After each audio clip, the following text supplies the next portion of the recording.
और इंशाल्लाह हम इस मामले से निकल जाएंगे। और जब हम इस मामले से निकल जाएंगे तो इंशाल्लाह फिर नेक्स्ट प्रोग्राम का प्लान भी किया जाएगा, क्योंकि नेशनल इनकलाब पार्टी में अब अल्हम्दुलिल्लाह लोग जोक दर जोक शामिल हो रहे हैं।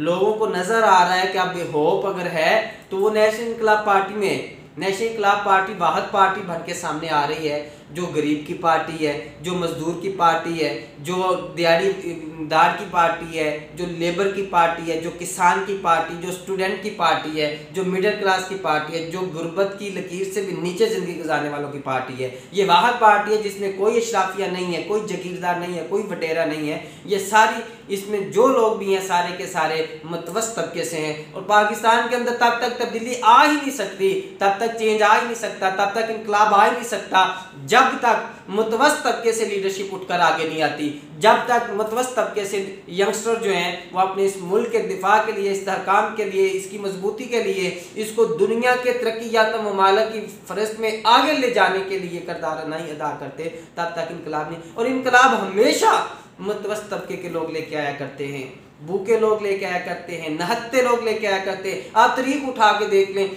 कभी भी ऐसा नहीं हुआ कि जनाब कोई वडेरे, जागीरदार, मालदार, दौलतों वाले, ताकतों वाले लोग जो है वो इनकलाब बर्पा करते हो। हमेशा तारीख बतलाती है कि गरीब लोगों ने, नहत्ते लोगों ने, लेकिन वो अपने विजन में संजीदा होते हैं, अपने मिशन में संजीदा होते हैं, सुलझे होते हैं, वो लोग ही इनकलाब लेके आते हैं। तो इंशाअल्लाह ये हमारा जो ईद के बाद हम कोविड से निकलते हैं, तो क्योंकि पूरे मुल्क के अंदर अब लोग इनकलाब पार्टी का इंतखाब कर रहे हैं और बनता भी है, क्योंकि पाकिस्तान को बचाना है तो इनकलाब पार्टी का इंतखाब तो करना पड़ेगा, क्योंकि यही तो पार्टी है जो पाकिस्तान को बचा सकती है। इस वक्त जो बहरान है, जिस तरह हमारे सारे मामलात में हम पीछे रह गए, बहुत पीछे रह गए, तो अब हम यंगस्टर को ख़ास तौर पे इस पे किरदार अदा करना है। और इंशाल्लाह हम लोग सियासत में आने का तो ऐलान कर चुके हैं, प्रैक्टिकल काम कर रहे हैं। इंशाल्लाह इसकी अनाउंसमेंट, इसकी इफ्तिताही तकरीब जो है उसके हवाले से प्लानिंग चल रही है, वो ज़बरदस्त तरीके से होगी और उम्मीद है कि इस्लामाबाद डी चौक में ही हम करेंगे।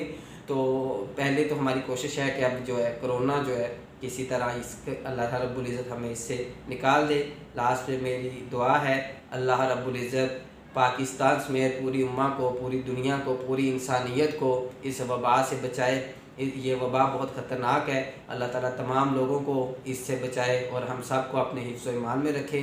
आप सब से रिक्वेस्ट है, एहतियात कीजिए, घरों में रहिए, बग़ैर ज़रूरत के घरों से नहीं निकलिए। अगर आप बाहर मजबूरन आपको काम के सिलसिले में या किसी भी मामले में निकलना पड़ता है तो उसमें एहतियात, मास्क लगाइए, सैनिटाइज़र इस्तेमाल कीजिए। बगैर एहतियात के बहुत मुश्किल होगी बचना। बहुत सारे लोग पाकिस्तान में भी मारे हैं, फिर यहाँ पे भी एक बहुत सारे मसाइल कर पाऊँ, तो एहतियात बहुत ज़रूरी है। बहुत शुक्रिया।